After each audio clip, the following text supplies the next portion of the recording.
car work garage. This is a Corvette, and we are going to fix this Corvette today. It's no start.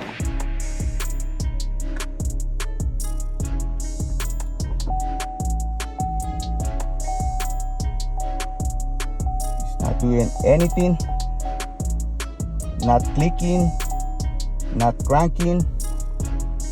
Right now I'm going to check the starter.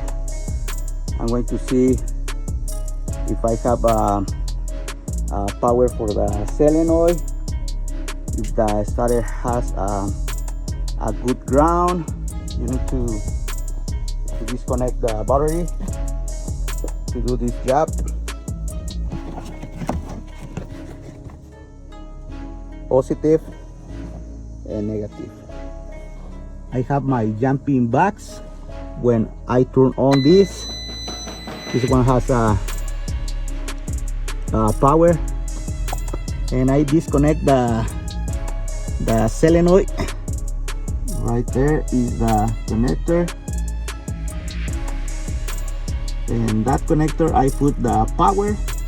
If you put the power and the starter is not doing any clicking or trying to start, you know you have a bad starter. And also you can check right here with a test light.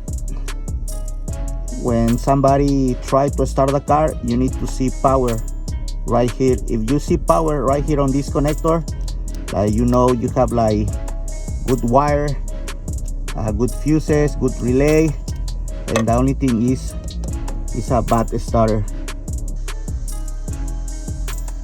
Okay, car work. This Corvette is fixed. I replace this starter. I do the diagnose, and now let me show you how to start this car.